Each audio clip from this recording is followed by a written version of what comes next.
Assalamualaikum warahmatullahi wabarakatuh. Bismillah, alhamdulillah, wassalatu wassalamu ala rasulillah amma ba'du.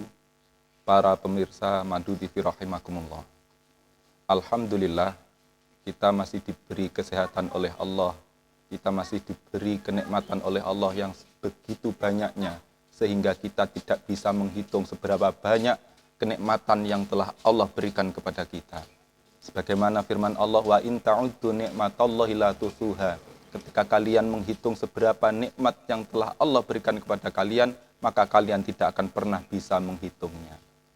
Para pemirsa rahimakumullah, kenikmatan yang telah Allah berikan sebegitu banyaknya, tetapi sedikit sekali orang-orang yang mau bersyukur kepada Allah.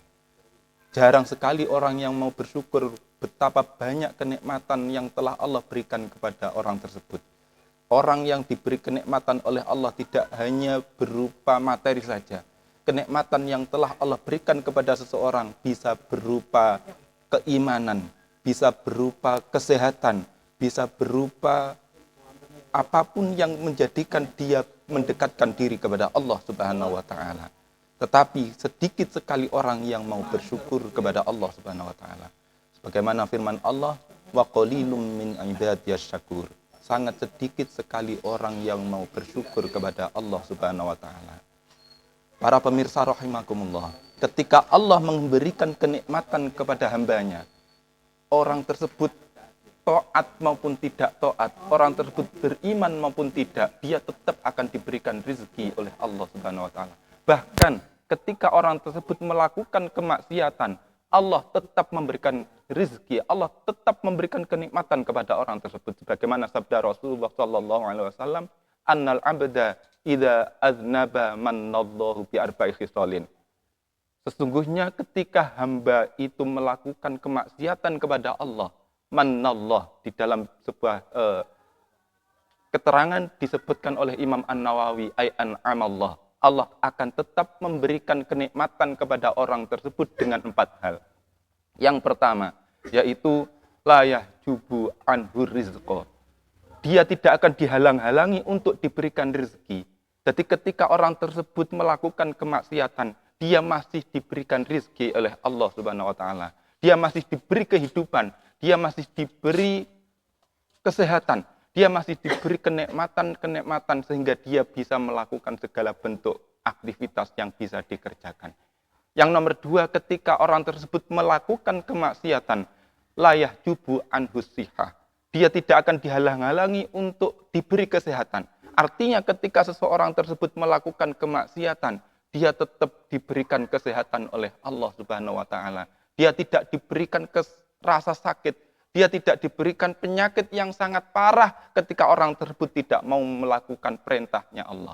Ketika orang tersebut melakukan maksiat kepada Allah Subhanahu wa taala. Para pemirsa rahimakumullah, maka ketika kita diberikan kenikmatan, kita diberi kesehatan, mari kita gunakan untuk taat kepada Allah, tidak kita gunakan untuk kemaksiatan kepada Allah. Yang nomor 3, ketika seseorang melakukan kemaksiatan, Allah akan tetap memberikan kenikmatan kepada orang tersebut dengan jalan la yuzhiruhu alaihi dzamba.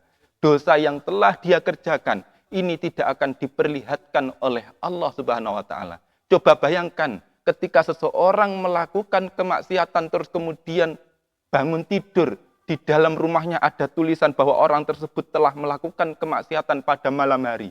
Bagaimana malunya orang tersebut ketika tahu aib yang telah dia lakukan itu diketahui oleh sebagian banyak orang.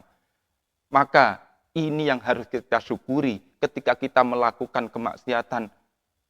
Dosa yang telah kita kerjakan tidak diketahui oleh manusia yang lain. Dosa yang telah kita lakukan tidak diketahui oleh orang lain.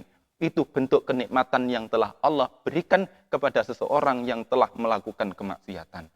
Yang nomor 4, ketika seseorang melakukan kemaksiatan, la yu'aqibuhu ajilan.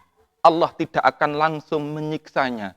Allah memberikan kesempatan kepada orang tersebut untuk bertobat, untuk menyesali perbuatannya, supaya dia bisa menyesali apa yang telah dia kerjakan, sehingga dia meminta ampun kepada Allah Subhanahu wa taala, sehingga kelak di akhirat dia tidak akan disiksa oleh Allah. Coba bayangkan ketika kita melihat pada zaman nabi-nabi terdahulu, umatnya itu ketika dia melakukan kemaksiatan, maka seketika itu juga Allah akan mengazabnya. Seketika itu juga Allah akan menurunkan bala kepada umat nabi-nabi terdahulu ketika dia melakukan kemaksiatan. Sebagai contoh ketika Nabi Nuh mengajak orang-orang untuk beriman kepada Allah, tapi apa yang terjadi? Kaumnya banyak yang tidak mau beriman, sehingga Allah menurunkan azab kepada kaum Nabi Nuh. Begitu juga ketika kita tahu Nabi Lot, kaumnya itu melakukan kemaksiatan, Allah langsung menurunkan azab kepada kaumnya Nabi Lot. Tetapi berbeda dengan kaumnya Nabi Muhammad yang sedang kita alami ketika kita melakukan kemaksiatan. Allah tidak langsung memberikan azab kepada kita, tetapi Allah masih memberikan kesempatan kita untuk bertaubat kepada Allah Subhanahu wa taala. Para pemirsa rahimakumullah, mudah-mudahan pada kesempatan Ramadan kali ini kita bisa untuk bersyukur kepada Allah dengan apa yang telah Allah berikan kepada kita, sehingga Allah akan menambah kenikmatan-kenikmatan yang telah diberikan kepada kita. Demikian yang dapat kami sampaikan, mudah-mudahan membawa kemanfaatan dan keberkahan kita kepada kita semua. Akhiran, assalamualaikum warahmatullahi wabarakatuh.